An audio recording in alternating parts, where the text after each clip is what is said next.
Hamas का बड़ा नेता जो पोलित ब्यूरो का सदस्य संस्थापक सदस्य रहा है, वो 7 मिनट भाषण दे देता है और उसके वीडियो की चर्चा तब होती है जब कोच्चि में धमाका हो जाता है। 7 लोग गंभीर रूप से घायल हो जाते हैं, 35 घायल होते हैं, 1 की मौत हो जाती है। ये फिलिस्तीन के समर्थन में जो विरोध हो रहे हैं या समर्थन में नारे लग रहे हैं, उसको हल्के में लेना भारी पड़ रहा है क्या? और देश भाई, बड़ी साधारण सी बात है। जमाते इस्लामी हिंद नाम का एक संगठन है जिसका स्टूडेंट विंग है एसवाईएम। एसवाईएम का उस कार्यक्रम से संबंध है जिसमें हमास के एक लीडर को उन्होंने आमंत्रित किया वर्चुअल रूप से।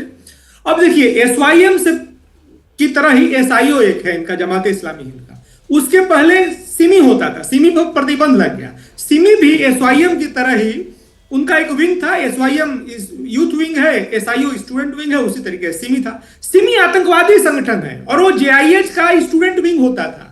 पीएफआई पे हाल फिलहाल में प्रतिबंध लगा है, सिमी पीएफआई हो गया। तो कुल मिला के ये खिचड़ी है। जमाते इस्लामी हिंद इन सारे आतंकवादी संगठनों की भारत में मां है। जमाते इस्लामी हिंद पे जब तक प्रतिबंध नहीं लगेगा तब तक ऐसी घटनाएं होती रहेंगी।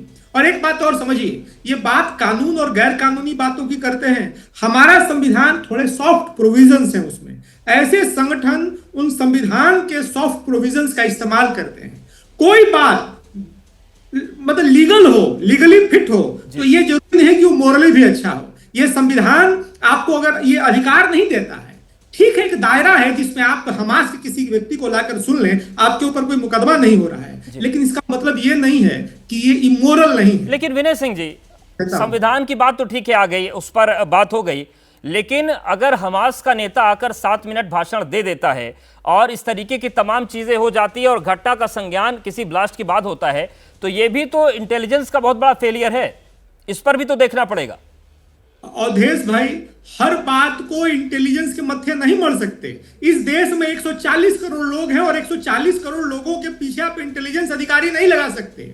इस समाज में जब तक चेतना नहीं आएगी, मैं कह रहा हूं इजराइल और फिलिस्तीन के झगड़े में। लेकिन विनय सिंह जी, ये तो पता करना पड़ेगा ना कि किसी सभा में अगर एक आतंकवादी संगठन का बड़ा नेता बोल रहा है, अगर एक आतंकवादी संगठन का बड़ा नेता बोल रहा है, तो वो सामान्य घटना नहीं हो सकती ना। वो मैं वही कह रहा हूं भाई कि ये एक आतंकी घटना है जो ब्लास्ट का है, और मुझे हजम नहीं हो रहा है जो जिस व्यक्ति ने आकर के अपनी जिम्मेवारी ली है, वो क्यों क्रिश्चियन समाज, नाम से क्रिश्चियन लगता है, वो क्यों ऐसे अपने ही प्रेयर मीटिंग में आकर के ब्लास्ट करेगा। इसकी तहकीकात होनी चाहिए। मुझे लगता है कि स्टेट पुलिस के बस का नहीं है। एनआईए निश्चित रूप से आएगी क्योंकि आईईडी ब्लास्ट है और दूध पानी का पानी होगा। लेकिन मैं ये कह रहा हूं कि कानून का बहाना बना करके जमाते इस्लामी हिंद जैसे संगठन जो भारत में ऑपरेट कर रहे हैं, ये खतरनाक है। जैसे सिमी पे प्रतिबंध लगा, पीएफआई पे प्रतिबंध लगा, वैसे इनके मातृ संगठन जमाते इस्लामी हिंद पे भी प्रतिबंध लगना चाहिए। मैं तो ये कह रहा हूं, यहाँ गलती है एजेंसी। बिल्कुल, एजेंसी इस पर भी आएगी, गलती कहां हो रही है। और हमारे साथ चर्चा में शाजिया अलमी जी भी जुड़ गई, प्रवक्ता बीजेपी। मैम, आपको बहुत स्वागत है। और सवाल यही है कि पूरा विपक्ष लगभग लामबंद है और सभी ये कह रहे हैं कि फिलिस्तीन का समर्थन होना चाहिए, और उसके पक्ष में तमाम नारेबाजी भी हुई, रैलियां भी निकले, जिंदाबाद भी हो गया। लेकिन सवाल यह है कि जो विपक्ष कह रहा है कि भारत तो फिलिस्तीन का समर्थन करता था, अचानक से भारत ने अपनी विदेश नीति बदल दी है, तो क्या यह बदली हुई विदेश नीति का नुकसान है या फिर कुछ और हो रहा है जिसे समझने की जरूरत है?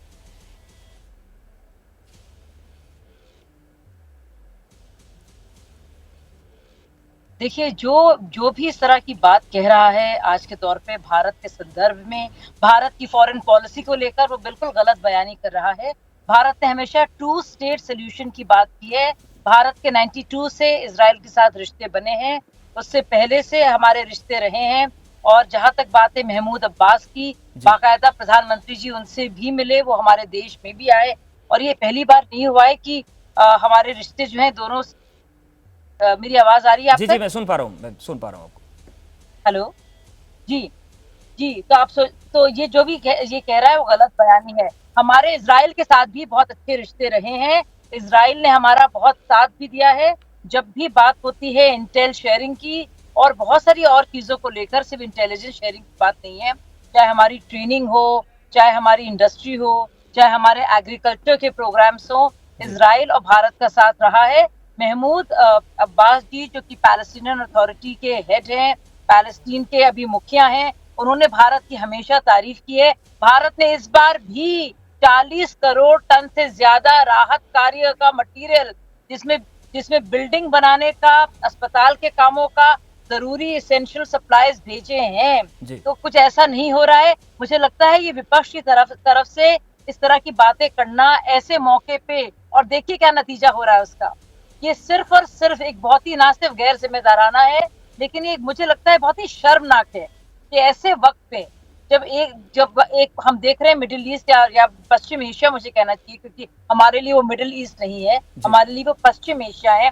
दो ऐसे मुल्कों से जिनसे हमारा बहुत पुराना राब्ता है और दोस्ती है। आप सोचिए कि हम लोग इस तरह से बजाय अपने देश की फॉरेन पॉलिसी बिल्कुल, पुराने रास्ते भी आएंगे, जिम्मेदारी से उसका खैर मकदम करते हुए इस दुआ के साथ कि और सिविलियन, मैं खत्म करने दीजिए मेरी बात को। आप सोचिए, बहुत ही शर्म की बात है कि उसमें भी जब इतने ज्यादा संजीदा हालात हैं और इतने दर्दनाक हालात हैं, उसमें भी घी डाल रहे हैं और उसमें भी ओटी सियासत कर रहे हैं।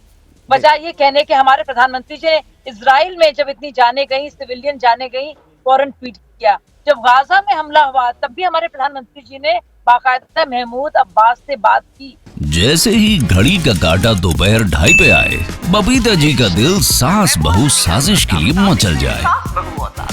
और ये है इनकी बहू, पूरे दिन ऑफिस की टेंशन हो जाए गॉन जब ये करें अपना फेवरेट शो फ्री टाइम पे ऑन।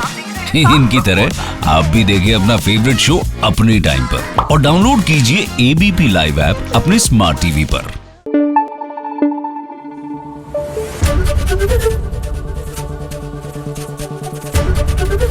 एबीपी न्यूज आपको रखे आगे।